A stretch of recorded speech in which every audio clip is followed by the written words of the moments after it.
இன்னைக்கு விடுதலை சிறுத்தைகள் கட்சியினுடைய அந்த 2 சீட்டு தான் தாவேகா ஆட்சி அமைப்பதற்கு மிக முக்கியமான ஒன்று. ஐயுஎம்எலும் விசிகாவும் அமைச்சரவையில் இருப்பதனால்தான் இந்த அமைச்சரவை என்பது உண்மையாகவே ஒரு கூட்டணி அமைச்சரவையாக இருக்கின்றது.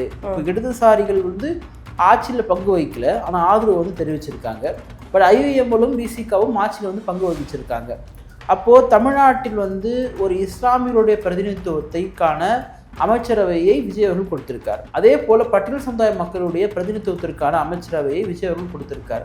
இப்போ இதெல்லாம் எங்கே ஸ்டார்ட் ஆகுது, யார் மூலமாக செயல்படுதுன்னா அங்கே தான் அண்ணன் திருமா அவர்கள் கிங் மேக்கர் ஆகிறாரு. அப்போ ஸ்டாலினை முதலமைச்சராக்கியதும் அண்ணன் திருமா தான், விஜய் அவர்களை முதலமைச்சராக்கியதும் அண்ணன் திருமா தான். அதனால் தான் அவர் உண்மையாகவே கிங் மேக்கராக இருக்கார். இது அவரே சொல்லுகிறாருன்னு கேட்டால் அவர் தான் சொல்லுவார். நீ சொல்கிறியா? அதாவது விஜய் அவர்களே நேரடியாக நான் திருமாவிடம் சொன்னது, நீங்கள் வரணும், நீங்கள் அமைச்சரோட பங்கேற்கணும், எனக்கு பிறகாக உங்களை கம்ஃபர்டபுளாக நாங்கள் வச்சுக்கிறோம், நாங்கள் துணை முதலமைச்சர்ன்றதான் கொடுக்க முடியாது ஏன்னு கேட்டால் அதை நாங்கள் எங்களுடைய கட்சியில் அது இல்லை, மற்றபடி உங்களுக்கு கம்ஃபர்டபுளான ஒரு அமைச்சராக நாங்கள் வச்சுப்போன்னு சொன்னார். ஆனால் திரும்ப அதை மறுத்துட்டு வன்னியரசன் ஒரு அமைச்சரை ஆக்கியிருக்காங்க. அப்போது ஏன் இப்போது நீங்கள் பாருங்கள், நீங்கள் ஆதவர்ஜனா அவர்களோ திரு விஜய் அவர்களோ விசிகாவிற்கும் அண்ணன் திருமாவிற்கும் கொடுக்கக்கூடிய முக்கியத்துவத்தை கண்டு வயிறு எறிகிறாங்க. ஆதவர்ஜனா ஒவ்வொரு முறையும் அண்ணன் திருமா, தலைவர் திருமா, என்னுடைய வழிகாட்டி திருமான்னு சொல்லிட்டு இப்பவும் சொல்றாரு. அப்ப இந்த ஆட்சி என்ன விசிகா ஆட்சியான்னு சொல்லிட்டு தாவேக்காவை ஆதரிக்கக்கூடிய பல பேருக்கே வைத்தேச்சலா இருக்குது. ஆளுநர் அரசு எழுதி கொடுத்த உரையை முழுமையாக வாசித்த காரணத்தினால் என்ன சொல்றாரு உதயநிதி, உங்களுக்கும் அவங்களுக்கும் என்ன அண்டர்கன் டீலிங்கான்னு கேட்குறாரு. ஏன்னா நாங்கள் முன்னாடி எழுதி தரும்போது எங்களது வாசிக்கலையேன்னு சொல்லிட்டு கேட்குறாரு. இப்போது இதுவே ஆளுநர் எழுதி கொடுத்த உரையை வாசிக்காமல் விட்டு விட்டு படித்து போயிருந்தாருன்னா தாவேகா அரசு பார்த்தீங்கன்னா கையால் ஆகாத அரசு, இவங்களை எவ்வளோ சீப்பாக ஹேண்டில் பண்ணுறாங்க பார்த்தீங்கன்னா சொல்லிட்டு விமர்சனம் பண்ணுவாங்க. இவ்வளோ தான். சிஎம் சார் வாயத்தாருன்னு கேளுங்க, நீங்கள் என்ன பண்ணுவீங்க 5 வருஷமாக நான் கேட்குறேன். இந்த தீக்காலாம் தீக்கத்தில் திராவிட கழகம் வீரமணி அடிக்கடி பேசுவார் ஒருத்தர். அவருடைய இயக்கத்திலலாம் பார்த்தீங்கன்னா நீங்கள் நீட்டுக்கெலாம் எதிராக இப்போ ஆர்ப்பாட்டம் போராட்டம்லாம் பண்ணுறாங்க. அதே திராவிட கழகம் திராவிட இயக்கங்கள்லாம் 5 வருஷம் என்ன பண்ணிருந்தீங்க? அதிமுகவில் எந்த வாரிசுகள் அரசியலுக்கு வந்தாலுமே அந்த கட்சியில் ரூல் எதிர்ப்பாங்க. உதாரணத்துக்கு ஓபிஎஸ் உடைய மகன் ரவீந்திரநாத் வந்தார். அவர் வரும்பொழுதே பல எதிர்ப்புகள்லாம் இருந்துச்சு. எம்பி சீட்லாம் கொடுத்தாங்க. ஆனால் இப்போ என்ன சூழல்னா எடப்பாடி அவருடைய மகன் மிதுன் வருவார் அப்படின்றத ஒரு ஒரு புரளியாக கிளப்பி விட்டாங்க. ஆனால் அவரே அரசியலுக்கு அன்ஃபிட்ன்றதை அங்கவங்களே பேசுகிறாங்க. நமக்கு தெரியாது அவரை பற்றி. வணக்கம் சார். வணக்கம். திரும்ப அவர்கள் நேற்று ஒரு கல்யாண நிகழ்வில் பேசும்போது ஒரு விஷயத்த சொல்லியிருந்தாரு. டெல்லிக்கு நான் போனாலே வாங்க கிங் மேக்கர் அப்படின்னு தான் என்னை கூப்பிடுறாங்க அப்படின்னு ரொம்ப அது சொல்லும் போதே அவரோட வீரத்தையோ அவரை ஒரு பெருமையாக பேசுகிற அளவுக்கு இருந்தது. அதை எப்படி பார்க்குறீங்க நீங்கள்? இல்லை, அது உண்மைதானே. இன்னைக்கு விஜய் அவர்கள் முதலமைச்சராக ஆகியிருக்காருன்னு சொன்னால் அதற்கு மிக முக்கியமான காரணம் விடுதலை சிறுத்தைகளுடைய பங்களிப்பு. ஏன் விடுதலை சிறுத்தைகளுடைய பங்களிப்பு ரொம்ப முக்கியமானது? வேறு யாருன்னா இப்போ பாமகவையோ பாஜகவையோ இல்லை அதிமுகவையோ இல்லை திமுகவையோ வேறு யாராவது ஒரு 2 பேரோட வாங்கியிருக்க முடியுமான்னு கேட்டால் முடியும் தான். நான் இல்லைலாம் சொல்ல முடியாது, அப்படிலாம் முடியாதெல்லாம் சொல்ல வரல. ஆனால் அப்படி விஜய் அவர்கள் வாங்கியிருந்தார் என்று சொன்னால் அவருடைய அரசியலையும் அவருடைய கட்சியினுடைய ஆட்சியையும் ஒரு இடதுசாரிகளுக்கான ஒரு ஆட்சியாகவோ அல்லது ஒரு சாதிய மதவாதத்திற்கு எதிரான ஆட்சியாகவோ பார்க்க மாட்டாங்க. விஜய் அவர்கள் திருச்சியில் கூட போய் என்ன சொன்னார் நன்றி தெரிவிக்கிற கூட்டத்தில், இந்த அரசு சாதி மதம் பணம் இதெல்லாம் ஒழிச்சிருக்கு அப்படின்னு சொல்றாரு இல்லையா? இதே நீங்கள் பாமக கூட சேர்த்து வச்சுட்டோ இல்லை பாஜக கூட சேர்த்து வச்சுட்டோ இல்லை அதிமுகவை கூட சேர்த்து வச்சுட்டு ஒரு 2 எம்எல்ஏவோ இல்லை திமுக வாட்டவர் யாரை நீங்கள் சேர்த்துருந்தாலுமே உங்களுக்கு இந்த ஆட்சி என்பது ஒரு சாதி மதத்திற்கு எதிரான ஆட்சி அப்படின்னு ஒரு பேர் கிடைச்சிருக்காது. விசிகாவும் இடதுசாரிகளும் தாவேக்காவுடன் இருப்பதினால்தான், அதன் மூலமாக ஆட்சி அமைத்ததினால்தான் இவருக்கு இந்த பெயர். இப்போ சிபிஎம்மும் சிபிஐயும் ஆதரவு கொடுத்துட்டாங்க. ஆனால் அண்ணன் திருமா அவர்கள் ஆதரவு லேட்டாக கொடுத்தாரு. இதுதான் நிலைப்பாடு. அதற்கு காரணம் பல முறை அவர் தெளிவுபடுத்தியிருக்காரு என்ன நிலை அப்படின்றதெல்லாம். எத்தனை முறை நாங்கள் குழு கூட்டணும், பொதுச் செயலரோடு பேசணும் அப்படின்றதெல்லாம் தெளிவுபடுத்தியிருக்காரு. ஸோ அதன் பிறகு அவர் ஆதரவு கொடுத்துருந்தாரு. இப்போ இவர் ஆதரவு கொடுக்கலன்னா என்ன ஆகியிருக்கும் அப்படின்னு கேட்டால் விஜய் அவர்கள் அன்றைக்கு ஆட்சி அமைப்பதற்கு இன்னும் காலம் அதிகமாக தேவைப்பட்டிருக்கும். ஐயுஎம்எல் கூட அப்புறம் கொடுத்தாங்க, அதெல்லாம் அப்பாற்பட்ட விஷயம். நான் சொல்கிறேன், இன்னும் காலம் அதிகமாக தேவைப்பட்டிருக்கும். அப்போ இன்னைக்கு விடுதலை சிறுத்தைகள் கட்சியினுடைய அந்த 2 சீட்டு தான் தாவேகா ஆட்சி அமைப்பதற்கு மிக முக்கியமான ஒன்று. ஐயுஎம்எலும் விசிகாவும் அமைச்சரவையில் இருப்பதனால்தான் இந்த அமைச்சரவை என்பது உண்மையாகவே ஒரு கூட்டணி அமைச்சரவையாக இருக்கின்றது. இப்போ இடதுசாரிகள் ஆட்சியில் பங்கு வகிக்கல, ஆனால் ஆதரவு தெரிவிச்சிருக்காங்க. பட் ஐயுஎம்எலும் விசிகாவும் ஆட்சியில் பங்கு வகிச்சிருக்காங்க. அப்போ தமிழ்நாட்டில் ஒரு இஸ்லாமியருடைய பிரதிநிதித்துவத்தைக்கான அமைச்சரவையை விஜய் அவர்கள் கொடுத்திருக்கார். அதே போல பட்டியல் சமுதாய மக்களுடைய பிரதிநிதித்துவத்திற்கான அமைச்சரவையை விஜய் அவர்கள் கொடுத்திருக்கார். இப்போ இதெல்லாம் எங்க ஸ்டார்ட் ஆகுது, யார் மூலமா செயல்படுதுன்னா அங்கதான் அண்ணன் திருமாவர்கள் கிங் மேக்கர் ஆகிறாரு. தமிழ்நாட்டில் ஆட்சியிலும் பங்கு அதிகாரத்திலும் பங்கு என்கின்ற முழக்கத்தை முன்வைத்த கட்சி விடுதலை சிறுத்தைகள் கட்சி. அது அண்ணன் திருமாவர்கள் பன்னெடுங்காலமாக தேர்தல் அரசியலிருந்து முன்வைக்கிறாரு. ஆனா அது திமுக அதிமுக போன்ற கட்சிகள் அதை நாங்க செயல்படுத்த மாட்டோம். ஏன்னு கேட்டா தமிழ்நாட்டுக்கு செட் ஆக சொல்லிட்டு ஸ்டாலின் சொன்னார் இல்லையா, அதனாலதான் அவரே செட் ஆக சொல்லிட்டு மக்கள் ரிஜெக்ட் பண்ணிட்டாங்க, குளத்தூர்லேயே தோத்துட்டார் இல்ல. அப்போ இதையெல்லாம் சாத்தியமாக இருக்குது என்று சொன்னால் இதற்கு மிக முக்கியமான ஒரு காரணம் அண்ணன் திருமா. ஸோ டெஃபினட்டாக அவர் ஒரு கிங் மேக்கர் தான். இது மட்டும் கிடையாது, ஸ்டாலின் முதலமைச்சரானதுக்கு காரணம் அண்ணன் திருமா தான்.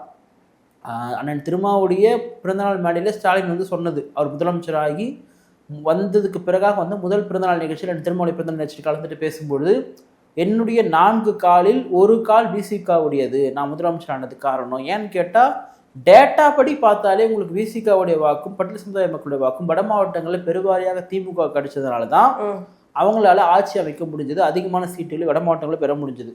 அப்போ ஸ்டாலினை முதலமைச்சராக்கியதும் அண்ணன் திருமாதான், விஜய் அவர்களை முதலமைச்சராக்கியதும் அண்ணன் திருமாதான். அதனால்தான் அவர் உண்மையாகவே கிங் மேக்கராக இருக்கார். இது அவரே சொல்லுகிறாருன்னு கேட்டால் அவர் தான் சொல்லுவார். நீ சொல்றியா? நான் சொல்றது பெரிய பெரிய பத்திரிகைகள், ஊடகங்கள், பயங்கரமான ஆளுமை மிக்க பத்திரிகையாளர்கள், அவங்களுக்கு ஒரு கேட்டகரி உள்ள பத்திரிகையாளர்கள். ரீசெண்டா இந்த அரசியல், இப்போ தமிழ்நாட்டு அரசியல்ல யார் அடிக்கிறதா இருந்தாலும் ஃபர்ஸ்ட் அடிக்கிறது விசிகாவா தான் இருக்கு. அது ஏன்? அது யார் அடிக்கிறா? யார் கேள்வி கேட்கிறா? நீங்க யார சொல்றீங்க? இல்ல திமுக அடிச்சாலுமே விசிகாவை தான் அடிக்கிறாங்க. மத்தபடி யார் எதுக்கு வந்த கொங்கு ஈஸ்வரன் யார் அடிச்சாலுமே வைத்தறிச்சல் விசிகாவை தான் ஃபர்ஸ்ட் அடிக்கிறாங்க. வைத்தறிச்சல் சாதியவாதம். இப்போ கொங்கு ஈஸ்வரனுக்கெல்லாம் அப்பட்டமாக இருக்கக்கூடிய சாதிவாதம்.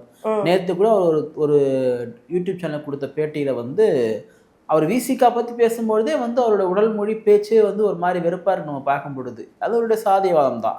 இப்போ திமுக மட்டும் என்ன தூய்மைவாதமானு கேட்டால் அதுவும் அப்படிதான். நீங்கள் திமுகவோட முன்னாள் அமைச்சர்லாம் இன்னைக்கு பயங்கர இருமாப்போட பேசுகிறாங்க இல்லையா, அதுக்கு காரணம் உங்களுக்கு ஒரு சாதிய எண்ணம், ஒரு ஆதிக்க புத்தியினுடைய வெளிப்பாடு தான். நான் இந்த ஆர்எஸ் பாரு சொன்னது, நாங்கள் இல்லாத அமைச்சர்கள் எவன் இருந்தால் என்ன, அதெல்லாம் என்ன விதமான ஒரு இருமாப்பு உள்ள பேச்சு. இது ஏன் விசிகாவை நோக்கி வருதுன்னு கேட்டால், விசிகா உங்களுக்கு மற்ற கட்சிகளை போல ஒரு கட்சி கிடையாது. இது ஒரு அம்பேத்கர் மூவ்மெண்ட்.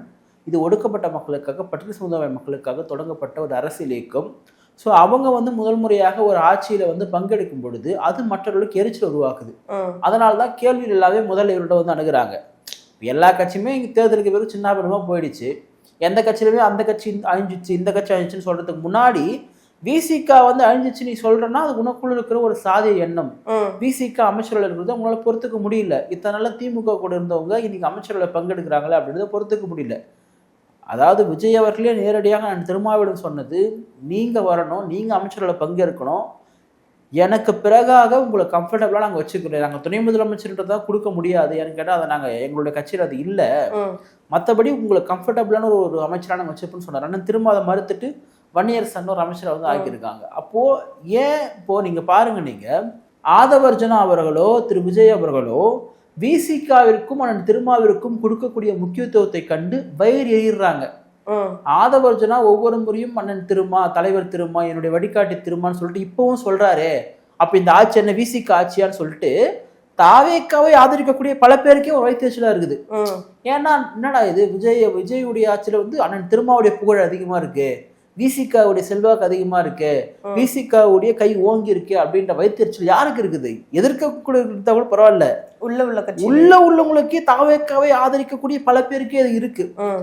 அப்போ இத்தனை ஆண்டு காலமாக அண்ணன் திருமாவையும் விடுதலை சிறுத்தைகள் கட்சியும் வெறுமனையாக வாக்காக மட்டுமே பயன்படுத்தி வந்த இந்த திராவிட கட்சிகளுக்கெல்லாம் இன்று முகத்தில் கரி பூசப்பட்டிருக்கிறது. உதயநிதி முதற்கொண்டு சோஃபா என்று பேசுறாரு என்று சொன்னால் அவர் யாரை பேசுறாரு? வெளிப்படையா சோஃபான்ற சீன் 2 இடத்துல தான் நடந்துச்சு. ஒன்னு விசிகா ஆபீஸ், கட்சி ஆபீஸுக்கு அவங்க வாங்கின சோஃபா, இன்னொன்று அதிமுக சார்ந்தவருடைய வீட்டுக்கு போன சோஃபா. அதுவுமே சோஃபா போச்சுன்னா அது அவங்களுடைய சோஃபா அங்கே போச்சு. இன்னும் சோஃபா மாடல் 4 மாடல் சோஃபா 5ஆ மாறிடுச்சுன்னு சொல்றதெல்லாம் அதுக்கு நான் ஒரு மீம் பாட்டேன். 5 மாடல் சோஃபாவில் பார்த்தீங்கன்னா திரு கருணாநிதி அவர்கள், திரு ஸ்டாலின் அவர்கள், திரு உதயநிதி அவர்கள், அக்கா கனிமொழி அவர்கள் இன்பன் உதயநிதி இவங்க 5 பேருக்கு ஒரு சோஃபா போட்டு உட்கார வச்சுக்கிறாங்க. தம் 5 மாடல் சோஃபா சொல்லிட்டு. ஏன்னா 5 தலைமுறையா நீங்க 5 பேர் இருந்தாலும் ஆட்சி பண்ணிட்டு இருக்கீங்க தமிழ்நாட்டை அப்படின்றத வந்து அவங்க வந்து காமிச்சிருக்காங்க. அப்போ அண்ணன் திருமாவுடைய செல்வாக்கு என்பது மற்றவர்களுக்கு வைத்தறிச்சலாகுது.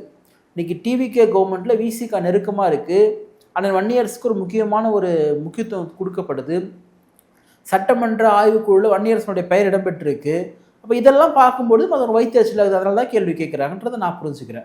இன்னைக்கு வந்து தாவேகா ஆட்சிக்கு வந்ததுக்கு அப்புறம் முதல் சட்டப்பேரவை கூட்டத்தொடர் கூடியிருக்காங்க. கூடும்போதுமே ஆளுநர் உரை இத்தனை வருஷமே கிட்டத்தட்ட ஆர்.என். ரவி எல்லா இடத்துலையுமே ஆளுநர் உரையை தவிர்த்துட்டே போனாங்க. இன்னைக்கு முத ஆளுநர் உரை நடந்திருக்கு. அந்த வகையில் வந்து அந்த ஆளுநர் உரை எல்லாமே தாவேகாக்கு தான், தாவேகா என்னத்தை எழுதி கொடுத்தாங்களோ அது மட்டும்தான் ஆளுநர் வாசிச்சாரு அப்படிங்கிற மாதிரி எதிர்கட்சிகள்லாம் சாடுறாங்க. அதாவது எதிர்கட்சிகளுக்கு அரசியலுக்காக நீங்கள் என்ன வேணால் பேசுங்க. ஆளுநர் வந்து அரசு எழுதி கொடுத்த உரையை முழுமையாக வாசித்த காரணத்தினால் என்ன சொல்கிறார் உதயநிதி, உங்களுக்கும் அவங்களுக்கும் என்ன அண்டர்கன் டீலிங்கான்னு கேட்குறாரு. ஏன்னா நாங்கள் முன்னாடி எழுதி தரும்போது எங்களது வாசிக்கலையேன்னு சொல்லிட்டு கேட்குறாரு. இப்போது இதுவே வந்து ஆளுநர் எழுதி கொடுத்த உரையை வாசிக்காமல் விட்டு படித்து போயிருந்தாருன்னா தாவேக அரசு பார்த்தீங்கன்னா கையால் ஆகாத அரசு, இவங்களை வந்து எவ்வளோ சீப்பாக ஹேண்டில் பண்ணுறாங்க பார்த்தீங்கன்னா சொல்லிட்டு விமர்சனம் பண்ணுவாங்க. இவ்வளோதான் என்ன மரபு என்ன, அரசு எழுதி கொடுக்கக்கூடிய உரையை அப்படியே வாசிப்பது தான் ஆளுநர். அதை தான் பண்ணிட்டு போனார். இதில் உதயநிதி சொல்கிறாருன்னா அவரு தான் வந்து அரசியலுக்காக சொல்கிறார். அது கூட வந்து ஒரு நியாயமாக சொல்ல தேவை இல்லையா? அதான் புரோட்டோகால், அதான மரபு. அப்புறம் வந்து அப்படி பண்ணால் வேறு எப்படி பண்ணுவாங்க? இதெல்லாம் ஒரு வாதம் சொல்லிட்டு முன்னாடி வைக்கிறாரு. அவர் வந்து அப்படியே வாசிச்சு போயிடான் அப்படிதான் வாசிப்பாங்க. இப்போ உங்களுக்கு முன்னாடி வந்து உங்களை மதிக்கல. அதாவது ஆர்.என். ரவியை வந்து ஓட வச்சார் ஸ்டாலின், ஓடிட்டாருலாம் சொல்லி என்னை பொறுத்த வரைக்கும் அவர் தான் இவங்களும் அழ வச்சார். நான் போன முறை பார்க்கும்பொழுதெல்லாம் அந்த ஒரே ஒரு சிங்கிள் மேன் வந்து இவங்க வந்து ஒரு பொருட்டாவே வந்து ஆர்.என். ரவி வந்து எண்ண மாட்டாரு. ஆனா இவர் வந்து இந்த ஆளுநர் வந்து விஜயுடைய அரசு எழுதி கொடுக்குறையை அப்படியே வாசிக்கிறாரு. அப்படிதான் வாசிப்பாங்க. அதுல வந்து நாங்க தேசிய கல்விக் கொள்கையை வந்து ஏற்க மாட்டோம் அப்படின்னு நிறைய விஷயங்கள் வந்து இருக்குது. மாநில பட்டியலில் வந்து நீங்க கல்வியை வந்து கொண்டு வரணும், அதே போல வந்து உயர்நீதிமன்றத்துல தமிழ் வழக்காடு மொழியா மாறணும் அப்படின்னு பல விஷயங்கள். இது எல்லாமே உடனே இவர்னு சொல்லி இது எல்லாமே நாங்க சொல்றோம். எல்லாருமே அதுதான் சொல்லுவாங்க. நாளைக்கு பாஜக வந்தாலும் அதுதான் சொல்லுங்க. ஏன்னு கேட்டா மாநில உரிமைகளை அப்படிதான் பேசுவாங்க. இப்ப கர்நாடகாவில் இருக்கிற காங்கிரஸ் தான் சொல்லுது நாங்க தண்ணி தர மாட்டோம் சொல்லுது, தமிழ்நாடு இருக்கிற காங்கிரஸ் தண்ணி ஓணும் சொல்லுது. அந்தந்த மாநிலத்துல அப்படிதான் சொல்லுவாங்க. இதெல்லாம் அரசியலுக்காக பேசுறது தான். நீங்க நாளிலிருந்து என்ன பேச போறாங்கறதா விஷயம் இல்ல. இன்னைக்கு வந்து முத நாள் கூடுறாங்க. அந்த கூடும் போதே வெளியில வந்து எதிர்கட்சிகள் எல்லாமே சிஎம் சார் வாயை தரங்க அப்படிங்கிற மாதிரி சொல்லி, சிஎம் சார் வாயை தரங்கன்னு கேளுங்க. நீங்க என்ன பண்ணீங்க 5 வருஷமா நான் கேட்குறேன். இந்த தீக்காலாம் வந்து தீக்கத்தில திராவிட கழகம் வீரமணி அடிக்கடி பேசுவார் ஒருத்தர். அவருடைய இயக்கத்துல இருந்தெல்லாம் பார்த்தீங்கன்னா நீங்க நீட்டுக்கெல்லாம் எதிராக இப்போ ஆர்ப்பாட்டம் போராட்டம்லாம் பண்ணுறாங்க. அதே திராவிட கழகம் திராவிட இயக்கங்கள்லாம் 5 வருஷம் என்ன பண்ணியிருந்தீங்க? 5 வருஷம் நீட்டு இருந்துச்சு தானே. இதெல்லாம் வந்து ஒரு மாசத்துலேயே ஒரு ஆட்சியின் மீது மிக மோசமான குற்றச்சாட்டில் ஏற்படுறதுலாம் மோசமானது. அதுக்காக சட்ட ஒழுங்கு பிரச்சனையை வந்து பேசாமல் இருக்கக்கூடாதுதான் சொல்ல. அதுக்காக நீங்கள் வந்து 1 மாதம் கம்முன்னு இருங்க அப்படிலாம் நம்ம சொல்ல. அது எதிர்கட்சிகள் நீங்கள் உங்கள் வேலையை வந்து செய்கிறீங்க, அது ரைட், ஓகே. நான் தான் சொல்கிறேன், தமிழ்நாட்டில் சிறந்த எதிர்கட்சி திமுக. என்னைக்குமே தமிழ்நாட்டில் திமுக எதிர்கட்சியாக இருப்பது தமிழ்நாட்டு நல்லது. நமக்காக நிறைய விஷயங்கள் பேசுவாங்க, நமக்காக போராடுவாங்க. அப்போ திமுகவை நீங்க வந்து என்ன பண்ணணும்? தமிழ்நாடு மக்கள் எதிர்கட்சியாவே வச்சுட்டு இருக்கு. ரொம்ப நல்லது. அது அவங்கள ஆளுங்கட்சியா மாத்தினீங்க தான் கஷ்டம். அப்பதான் எதுவும் பண்ண மாட்டாங்க.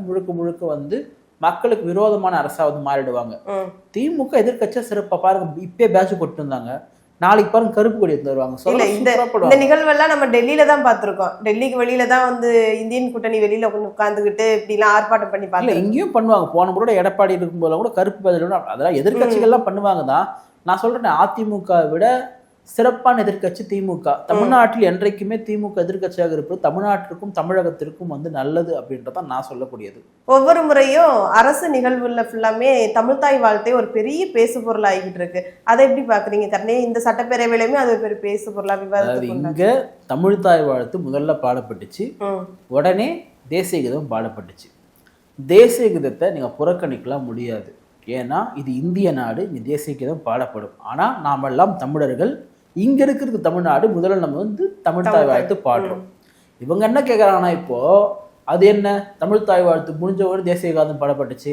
எப்பவுமே வந்து கடைசியாக தானே பாடப்படும். ஒரு ஆளுநர் வந்து உட்காராருன்னா அவர் வந்து அரசியலமைப்பு சட்டத்தின்படி இருக்கக்கூடிய ஒரு ஆளுமை மிக்க ஒரு பொறுப்பை இருக்கக்கூடிய ஒரு நபர். அரசியலமைப்பு சட்டத்தில் நீங்கள் தமிழ்த்தாய் வாழ்த்துக்கென்று முக்கியத்துவம்லாம் கிடையாது. ம் ஒவ்வொரு மாநில அரசுக்கும் இருக்கக்கூடிய கொடிக்கோ இல்லை கொடியெல்லாம் அதிகாரப்பூர்வமாக இங்கே கிடையாது, கர்நாடகாவில் மட்டும் சும்மா யூஸ் பண்ணுறான்னு நினைக்கிறேன் நான். ஒவ்வொரு மாநிலத்திற்கும் உண்டான அவங்களுடைய தமிழ்த்தாய் வாழ்த்து, மற்றவங்களுக்கு ஒவ்வொரு மாநில வாழ்த்து பாடல்னு வச்சுங்களேன், அதெல்லாம் அவங்கவுங்க நிகழ்வுகளில் பண்ணலாம். பட் ஒரு கான்ஸ்டியூஷன் நிகழ்ச்சி நடக்குதுன்னா அங்கே கவர்னரோ குடியரசு தலைவரோ வந்து அமர்றாங்கன்னா அங்கே தேசிய கீதத்திற்கு தான் முன்னுரிமை கொடுக்கப்பட வேண்டும். இது சட்டம். அப்போ இந்த சட்டத்தை தெரியாதவங்க என்ன பண்ணுவாங்க? இப்போ நம்ம பேசணும் சொல்லுவாங்க, டேய் என்னடா உண்மை லைட்டாக பிஜேபி வாசனை வருதுன்னு சொல்லு. ஒரு அரசியலமைப்பு சட்டத்தை படித்த ஒரு மாணவனாக, ஒரு சட்ட மாணவனாக சொல்ல வேண்டியது என்னுடைய கடமை. இந்த நிகழ்வு என்பது அரசியலமைப்பு சட்டத்தினுடைய விதியின் கீழ் நடக்கக்கூடிய நிகழ்வு. அப்போ கவர்னர் வந்து தலைமை தாங்குறாருன்னா அங்கே தேசிய கீதம் முதலில் பாடப்பட்டாலும் அதை நீங்கள் பெரிதாக குற்றம் எழுப்ப முடியாது. நான் சொல்ற சட்டத்தின்படி. பட் மரபின்படி நம்ம தமிழ்த்தாய் வாழ்த்துக்கு முக்கியத்துவம் கொடுக்குறோம், அது வந்து நம்ம ஆதரிக்கிறோம், அப்படிதான் பாடணும். ஆனா உடனே வந்து இங்க பாட்டாங்க, மரபை மீறிட்டாங்கன்னா எனக்கு புரியல. அப்படி பார்த்தா ஸ்டாலின் அவர்கள் பங்கேற்ற நிகழ்ச்சியிலே முதல்ல வந்து ஜனநாயக முழக்கத்திலாம் பாடப்பட்டிருக்கு தேசிய கீதம். அப்போ அதெல்லாம் என்ன சொல்றது? என்னை பொறுத்த வரைக்கும் இந்த தமிழ்த்தாய் வாழ்த்துக்கு முன்னுரிமை வந்து கொடுக்காம போயிட்டாங்க, ஜனகண மனதிக்கு வந்து முன்னுரிமை கொடுத்துட்டாங்கன்னு சொல்றதெல்லாம் அது வந்து ஒரு எஃபெக்டிவான இதுதான் முக்கியமான பிரச்சனை அப்படின்றத அவ்வளோ உடன்பாடு கிடையாது. நீ மாநிலத்துக்கு தேவையான நிதியை கொடுக்காம இருக்குதுல சண்டை போடாமல் இருக்கிறியா, அதை கேள்வி கேளு. திமுக கவர்மெண்ட்டும் வாங்கலப்பா கல்விக்கான நிதியை, நீயும் வாங்காம இருந்தா எப்படி? ஃபைட் பண்ணி வாங்க, அது நியாயமானது. தேசிய கீதத்தை டக்குன்னு ஏன் பாடினாங்க, ஏன் 5 நிமிஷத்துக்கு பின்னாடி பாடினாங்க, இதெல்லாம் ஒரு கேள்வியா? அரசியலமைப்பு சட்டத்தின் நிகழ்வுல தேசிய கீதத்தால் முக்கியத்துவம் கொடுக்கப்படும், அதுதான் சட்டம் சொல்லக்கூடியது. அப்ப நீங்க சட்டம் சொல்லக்கூடியதை புறந்தள்ள முடியாது. தமிழ்த்தாய் வாழ்த்து குறித்தோ இல்லை ஒவ்வொரு மாநில வாழ்த்து குறித்தோ எந்த அரசியலமைப்பு சட்டத்திலும் வந்து எங்கும் குறிப்பிடப்படவில்லை. நம்ம தமிழ்நாட்டில் வரும் ஒவ்வொருத்தரும் ஒவ்வொரு மாநிலத்தில் அது பாடுறாங்க, அது பண்றாங்க, ஓகே ரைட் ஓகே, அதை தப்புலாம் சொல்ல. பட் அதை நம்ம ஆதரிக்கணும். பட் இதுல குற்றம் சொல்ல ஒண்ணுமே கிடையாது. ஆளுநர் வந்து இருமொழி கொள்கை தான் தமிழ்நாடு அப்படின்னு சொன்ன மாதிரி சொல்லியிருக்காரு. நான் தான் சொல்றேன் திருப்பி அது ஆளுநர் சொல்லல மீன்ஸ் ஆளுநருக்கு வந்து அரசு கொடுக்கக்கூடிய உரையை தான் வாசிக்க வேண்டும், அதுதான் மரபு. அப்ப அது வாசிச்ச மாதிரி மட்டும்தானா? ஆமா, நான் தான் சொல்றேன். ஆளுநர் என்பவர் மத்திய அரசினுடைய ஒரு பிரதிநிதி. அவரு மாநில அரசு நடத்தக்கூடிய நிகழ்வுகளுக்கு தலைமை தாங்குவார். அவர் இங்க இருக்கக்கூடிய இது இப்ப எவ்வளவு பெரிய பேசு பொருளா இருக்குன்னா, முன்னாடி ஹிந்தி வருது சொல்லிதான் பூச்சாண்டி காமிச்சாங்க. இப்ப எங்க அண்ணன் விஜய் அது அவங்க விஜய் வந்த உடனே பத்தியா இப்ப இல்ல அதான் சொல்றேன். விஜயை ஆதரிக்கக்கூடிய தாவேக்க சொன்னாலும் தப்புன்னு சொல்றேன் நான். இது வந்து ஆளுநர் சொல்லல, ஆளுநர் இருமொழி கொள்கை வேணும்னு சொல்லல, ஆளுநர் வந்து கல்வியை மாநில பட்டியல கொண்டு சொல்லிட்டு ஆளுநர் சொல்லல. அது அரசினுடைய உரை, அதை ஆளுநர் வாசிக்கிறாரு. அவர் பேசக்கூடிய ஒவ்வொரு வார்த்தைகளுமே அரசு, தமிழ்நாடு அரசு உருவாக்கி கொடுத்த உரை, அதனால அவர் படிக்கிறாரு. அதனால ஆளுநர் சொன்னா கிடையாது, அது தெரியாதவங்க பேசக்கூடியது. இப்ப ஆளுநர் இருக்கக்கூடிய பல பக்கங்களை விட்டு போயிட்டா கூட நீ வந்து ஆளுநர் கேஸ் போட முடியாது, அவர் விட்டு போயிட்டார். அவரை கட்டுப்படுத்துவதற்கான அதிகாரம் யாருக்கும் கிடையாது, புரியுதுங்களா? அவர் வந்து அரசினுடைய உரையை ஒரு சரியான ஆளுநராக செயல்பட்டு இருக்காரு. ஒரு ஆளுநருடைய பணி என்பது அரசு தயாரிக்கக்கூடிய உரையை சட்டமன்றத்தில் வாசிப்பது முதல் கூட்டத்தொடர்ல. அதை அவர் பண்ணிட்டு கிளம்பிட்டார். அவ்வளவுதான் அவர் ரோல் முடிஞ்சிருச்சு. இதுக்கப்புறம் நடக்கும், இதுக்கப்புறம் 4ல இருந்து ஸ்டார்ட் ஆகுதுல கூட்டத்தொடர், அதுல இருந்து நடக்கிறதுல தான் வந்து இருக்கு. அதனால வந்து ஆளுநர் சொல்லிட்டாரு, விஜய் வந்து இருமொழி கொள்கையை காப்பாத்திட்டாரு, அப்படிலாம் கிடையாது. எல்லாம் நம்ம வாட்டவர் திமுக இருந்தாலும் அதிமுக வந்து இருமொழி கொள்கைக்காக தான் நிக்கிறோம். ஆனா எனக்கு வந்து ஒரு விஷயத்துல வந்து இப்ப மாற்று கருத்து உண்டு.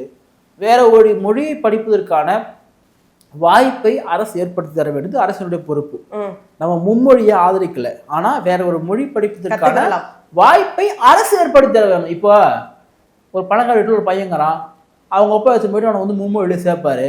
இப்போ எங்க அப்பா கூலி வேலை செய்யறாரு, எனக்கு வந்து வேற ஒரு மொழி கத்துக்கணும்னாலும் எனக்கு வாய்ப்பு கிடையாது, நான் போய் டியூஷன் வச்சுதான் கத்துக்க முடியும். அப்ப அதை அரசு ஏற்படுத்தி தர வேண்டும். இதை நான் ஆதரிக்கிறேன். நம்ம மும்மொழி கொள்கையை ஆதரிக்கல. பட் இருமொழி கொள்கை என்பது தமிழ்நாட்டில் வந்து காலங்காலமாக அண்ணாதுரை காலத்திலிருந்து பேசப்பட்டது. அது வந்து தமிழ்நாட்டு மக்களுடைய அரசியலோட வேறு ஊன்றிடுச்சு. அதனால இங்க வந்து மும்மொழி கொள்கையை ஆதரிப்புன்னு சொன்னா ஒருத்தவன் ஓட்டு போட மாட்டான். அதனால்தான் காரணமே தவிர நீங்க வேற ஒரு மொழியை கற்பதற்கு ஒரு அரசு தடையாக இருக்கக்கூடாது என்று என்னுடைய தனிப்பட்ட பார்வை. உதயநிதி அவர்கள் பேசும்போது ஒரு விஷயத்த சொல்லியிருந்தாங்க, எல்லாத்தையுமே இப்போ தாவேக்கால சொன்ன திட்டங்கள் எல்லாமே திமுகவோட திட்டம் தான் அப்படின்னு உதயநிதி அவர்களும் சொல்லியிருக்காங்க. அங்கிட்டு எடப்பாடி பழனிசாமி அவர்களும் சொல்லியிருக்காங்க தாவேகா போட்ட திட்டம் ஃபுல்லாமே அதிமுக திட்டம். இப்ப 2 பேரும் மாத்தி மாத்தி எங்க திட்டம் தான் அப்படின்னு சொல்லிக்கிட்டு இருக்காங்க. அப்ப தாவேகா எந்த திட்டமும் கொடுக்கலையா? தாவேகா எந்த திட்டமே கொடுக்கல. சிங்கப்பெண் வந்திருக்காங்களே என்ன, ஒவ்வொரு அரசுமே ஒவ்வொரு திட்டங்களை வந்து அறிமுகப்படுத்துவாங்கம்மா. நீங்க தமிழ்நாட்டினுடைய வளர்ச்சிகள்ல 2 திராவிட கட்சிகளுக்குமே பெரிய பங்கு இருக்கு. உதாரணத்துக்கு நான் சொல்றேன் பாருங்களேன். பெருந்தலைவர் காமராஜர் என்ன பண்ணாரு, மதிய உணவு கொண்டு வந்தார். அதுவே திரு எம்ஜிஆர் அவர்கள் என்ன பண்ணாரு, சத்துணவா வந்து கொடுத்தாங்க. அம்மையார் ஜெயலலிதா என்ன பண்ணாங்க, சைக்கிள் கொடுத்தாங்க, பஸ் பாஸ் கொடுத்தாங்க. அதுவே திரு கருணாநிதி அவர்கள் என்ன பண்ணாங்க, வாரத்தில் ஒரு நாள் போட்ட முட்டையை எல்லா நாளும் வந்து மாற்றினாங்க. அது வந்து அதிமுகவும் பண்ணுச்சு, திமுகவும் வந்து பண்ணுச்சு. ஜெயலலிதா அவர்கள் என்ன பண்ணாங்க, சத்துணவை வந்து ஒவ்வொரு நாளும் ஒவ்வொரு வெரைட்டி ரைஸ் வந்து கொடுத்தாங்க. நான் சொல்றது நான் உணவுல மட்டுமே சொல்றேன். ஒருத்தவங்க சீருடை கொடுத்தாங்க, இன்னொருத்தவங்க காலணி கொடுத்தாங்க, ஒருத்தவங்க புத்தகம், ஒருத்தவங்க வந்து இந்த பேக் கொடுத்தாங்க, இன்னொருத்தவங்க லேப்டாப் கொடுத்தாங்க. இந்த விஷயங்கள் என்பது தமிழ்நாட்டில் வளர்ச்சி திட்டம் 2 பேரும் பண்ணியிருக்காங்க. இவங்க மட்டும் காரணம் யாருமே சொல்லல. எல்லா ஆட்சி காலத்திலுமே எல்லாமே நடந்திருக்கு. இந்த அம்மா வந்து உங்களுக்கு இலவச மிக்சி கிரைண்டர்லாம் கொடுத்தாங்க. திரு கருணாநிதி வந்து டிவி கொடுத்தாரு, கலர் டிவி. எல்லாருமே எல்லாம் பண்ணியிருக்காங்க. நீங்கள் வளர்ச்சி திட்டங்களாக பார்க்கும்பொழுது ஈக்குவலாக தான் இருக்கும். நீங்கள் ரொம்ப குறைஞ்சுக்கிறதுனா சொல்கிற மாதிரிலாம் இருக்காது. பட் என்னை பொறுத்த வரைக்கும் திமுக விட அதிமுகவில் வந்து இந்த டெவலப்மெண்ட் ஸ்கீம்ஸ் நிறையா இருந்துச்சு. நான் பார்க்குற வரைக்கும் ஓரளவுக்கு நீங்கள் பன்னெடுங்காலத்துக்கு பயன்படுத்தக்கூடியது, ரொம்ப ஷார்ட் டைமாக வந்து முடியக்கூடிய பிளானை விட நீண்ட நாளத்துக்கு பயன்படுத்தக்கூடிய திட்டங்களை அதிமுக பண்ணாங்க. நீங்கள் டிஎம்கே கவர்னன்ஸை விட ஏடிஎம்கே கவர்னன்ஸில் பார்த்தீங்கன்னா ஒரு டெவலப்மெண்ட் பாலிடிக்ஸ், டெவலப்மெண்ட்டுக்கான திட்டங்கள் அதிகமாக இருந்துச்சா நான் வந்து பார்க்குறேன். பெண்கள், குறிப்பாக பெண்கள் சார்ந்து குழந்தைகள் சார்ந்த நிறைய திட்டங்களை வந்து அம்மையார் ஜெயலலிதா தான் கொண்டு வந்தாங்க. கருணாநிதியோட ஆட்சியை விட ஜெயலலிதா அதிகமாக வந்து கொண்டு வந்தாங்க. விஜய் அவர்கள் அதில் தொடர்ச்சியாக தான் பண்ண முடியும். புதுசாக வந்து உருவாக்கி யாருமே பண்ணாத நான் பண்ணுறேன்லாம் கிடையாது. அப்படி பண்ணால் அப்போ 70 வருஷமா எதுவுமே இவங்க பண்ணலதான்னு அர்த்தம். 2 பேருமே சரிவரையாக கொள்ளையடிச்சாங்க. நான் அதெல்லாம் இல்லைன்னு சொல்லலை. அதிமுகவுடைய அமைச்சர்களும் அடிச்சாங்க, திமுகவுடைய அமைச்சர்களும் குடும்பமும் வச்சாங்க. நம்ம அதெல்லாம் இவரு உதயநிதி சொல்லும் போது என்ன சொல்றாங்கன்னா, நான் முதல்வன் திட்டம் வந்து திமுக கொண்டு வந்துச்சு, அந்த நான் முதல்வன் திட்டத்தை நேத்து பேர் எடுத்துட்டு வேற பேர் வச்சுட்டாங்க, அப்ப இது என்ன அப்படின்னு கொஸ்டின் எழுப்பி. நான் முதல்வன் திட்டத்திற்கு முன்னாடியே அந்த திட்டத்துக்கு என்ன நம்ம பேரு, ஐஏஎஸ் ஐபிஎஸ் டிஎன்பிசி படிக்கக்கூடியவங்கலாம் அரசு நடத்தக்கூடிய பல முகாம்கள் பல இன்ஸ்டிடியூஷன்லாம் ஏற்கனவே இருந்துச்சு. இப்பதான் முதல் முறையா திரு ஸ்டாலின் தான் முதல் முறையா யூபிஎஸ்க்கு சர்வீஸ் எழுதக்கூடியவங்களுக்கு இதை கொண்டு வந்தான்னு கிடையாது. இதில் கூட இன்னொரு என்ன மேட்டர்னா, நீ வந்து ப்ரிலிமினரி பாஸ் பண்ணாதான் அங்கே வந்து சேர முடியும். அவன் ப்ரிலிமினரி பாஸ் பண்ணுறதே கஷ்டம். அவன் பாஸ் பண்ணிட்டு வந்து சேர்ந்து உங்கள் திட்டத்தில் வந்து படித்து பாஸ் பண்ணாங்கன்னா எனக்கு புரியல. ஒரு பக்கம் நாள் முதல் திட்டத்தை வந்து என்ன பண்ணாங்க, திமுக கவர்மெண்ட் வந்து வெற்றி பெற்றவங்கள நாங்கள் தான் காரணம் கொண்டாடினாங்க. அதே வெற்றி பெற்றவங்கள தனியார் நிறுவனங்களும் கொண்டாடினாங்க. இவங்கெல்லாம் நாங்கள் தான் எங்களோட ஸ்டூடெண்ட் சொல்லிட்டு. மகேஷ் ஒருத்தனுக்கு திமுகவும் வந்து ஐஏஎஸ் ஆனதுக்கு காரணம் அவங்க தான். ஒரு எக்ஸாம்பிள் ஒரு பேர் சொல்கிறேன். ஒரு தனியாருடைய ஒரு இன்ஸ்டியூட்டும் அவங்க தான். கரப்பு யார் காரணம்? நீ கவர்மெண்ட்டில் படிச்சா, இன்ஸ்டியூட்டில் படிச்சியா? ப்ரிலிம்ஸ் எக்ஸாம் பாஸ் பண்ணுறதுக்கு வாட் எவர் நீங்கள் போய் படிச்சுட்டு வரலாம். ஆனால் இதுக்கு முன்னாடி இது இருக்குன்னு சொல்கிறேன் நான்.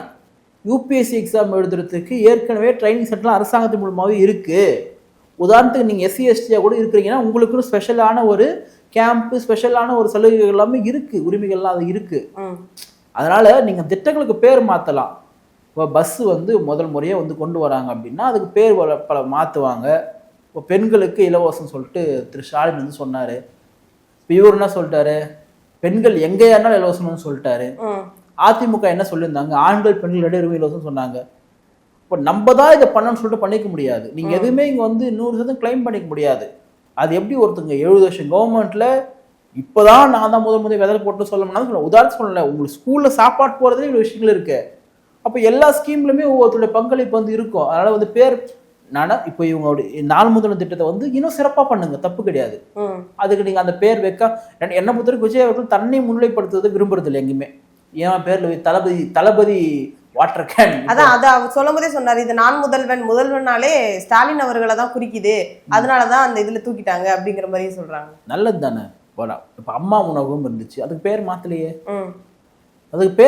அதுக்கு ஒன்றும் தளபதி உணவகம் அவங்க வைக்கலையே. விஜய் அவர்கள் வந்து என்னை பொறுத்த வரைக்கும் தன்னுடைய பேர் இல்லாமல் இருக்கணும், ஒரு காமனாக இருக்கணும்னு நினைக்கிறாரு. இவங்கள மாதிரி ஸ்டிக்கர் ஓட்டிக்கல. என்ன கொடுமைன்னா, ஸ்டாலின் முதலமைச்சர், இந்த பக்கம் அவர் ஃபோட்டோ, முன்னாள் முதலமைச்சர் கருணாநிதி இந்த பக்கம் அவர் ஃபோட்டோ, 2 பேர் ஃபோட்டோ போட்டு பேக் கொடுத்துருவாங்க. அதை மாட்டணும் போகணும். தமிழ்நாடு அரசு சிம்பிளே நீ தேடி கண்டுபிடி எங்கே இருக்குது சொல்லிட்டு அப்படி இருக்கும். பட் விஜய் அதெல்லாம் பண்ணவே இல்லையே. அவர் ஒன்றும் அவர் ஃபோட்டோ ஒன்றும் மாட்டிக்கலையே. ஸோ அதெல்லாம் அவங்க வந்து விளம்பரத்தை விரும்பாத அரசாக இருக்கிறது சிறப்பு தான். என்னை பொறுத்த வரைக்கும் திட்டங்களுக்கு வந்து உங்கள் பேர் வைக்கிறதே கொஞ்சம் மோசமானது. அதனால தான் பல திட்டங்கள் செயல்படுத்த முடியாமல் போயிடுது. இப்போ அதிமுகவில் உண்மையாக நல்ல திட்டம் இருந்தால் கூட திமுக வந்து என்ன பண்ணிடுறான், அது வந்து அவங்க பேர் தொடங்கினது, அவங்க பேரில் இருக்குது, அதை விட்டுறாரு சொல்லி விட்டுறாங்க. திமுக வந்து நல்ல திட்டமே இருந்தால் கூட அதிமுக தானே பண்ணிடுறான், அதை அவங்க திட்டம் விட்டுறாங்க. இது நீ காமனான பேர் இருந்தால் பிரச்சனை கிடையாது, எல்லாமே கவர்மெண்ட் பேரில் பண்ணால் பிரச்சனை கிடையாது. ஸோ அதுதான் விஜய் பண்ணுறாரு. அதில் நம்ம குறை சொல்கிறதுக்கு ஒன்றும் இல்லை, பாராட்டணும்.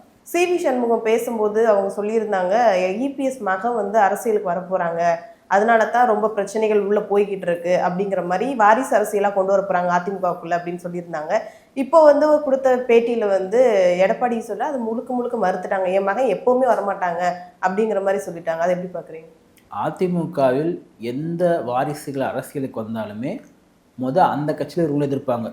உதாரணத்துக்கு ஓபிஎஸ் உடைய மகன் ரவீந்திரநாத் வந்து வந்தார். அவர் வரும்பொழுதே பல எதிர்ப்புகள்லாம் இருந்துச்சு. அவருக்கு எம்பி சீட்லாம் கொடுத்தாங்க. ஆனால் இப்போ என்ன சூழல்னா, எடப்பாடி அவருடைய மகன் மிதுன் வருவார் அப்படின்றத ஒரு ஒரு ஒரு புரளியாக கிளப்பி விட்டாங்க. ஆனால் அவரே அரசியலுக்கு அன்ஃபிட்ன்றதை அங்கவங்களே பேசுகிறாங்க. நமக்கு தெரியாது அவரை பற்றி. அவர் வந்து அந்த அளவுக்கு திறமையாக செயல்பட மாட்டார், அவருக்கு விருப்பம் கிடையாது, அவர் வந்து பிஸ்னஸில் தான் இருக்கக்கூடிய ஒரு நபர் சொல்லிட்டு சொல்கிறாங்க. ஸோ இதெல்லாம் கலைப்புறது. அதிமுக என்பது வாரிசு அரசியலுக்கு எதிராக உருவாக்கப்பட்ட ஒரு கட்சி. அந்த கட்சியில் வாரிசுகளை கொண்டு வந்தால் அந்த கட்சி அதோடு அழிஞ்சு போகும். அதனால் வாரிசுகள்லாம் அங்கே வருவதற்கான வாய்ப்புகள் கிடையாதுன்றதை என்னுடைய பார்வை.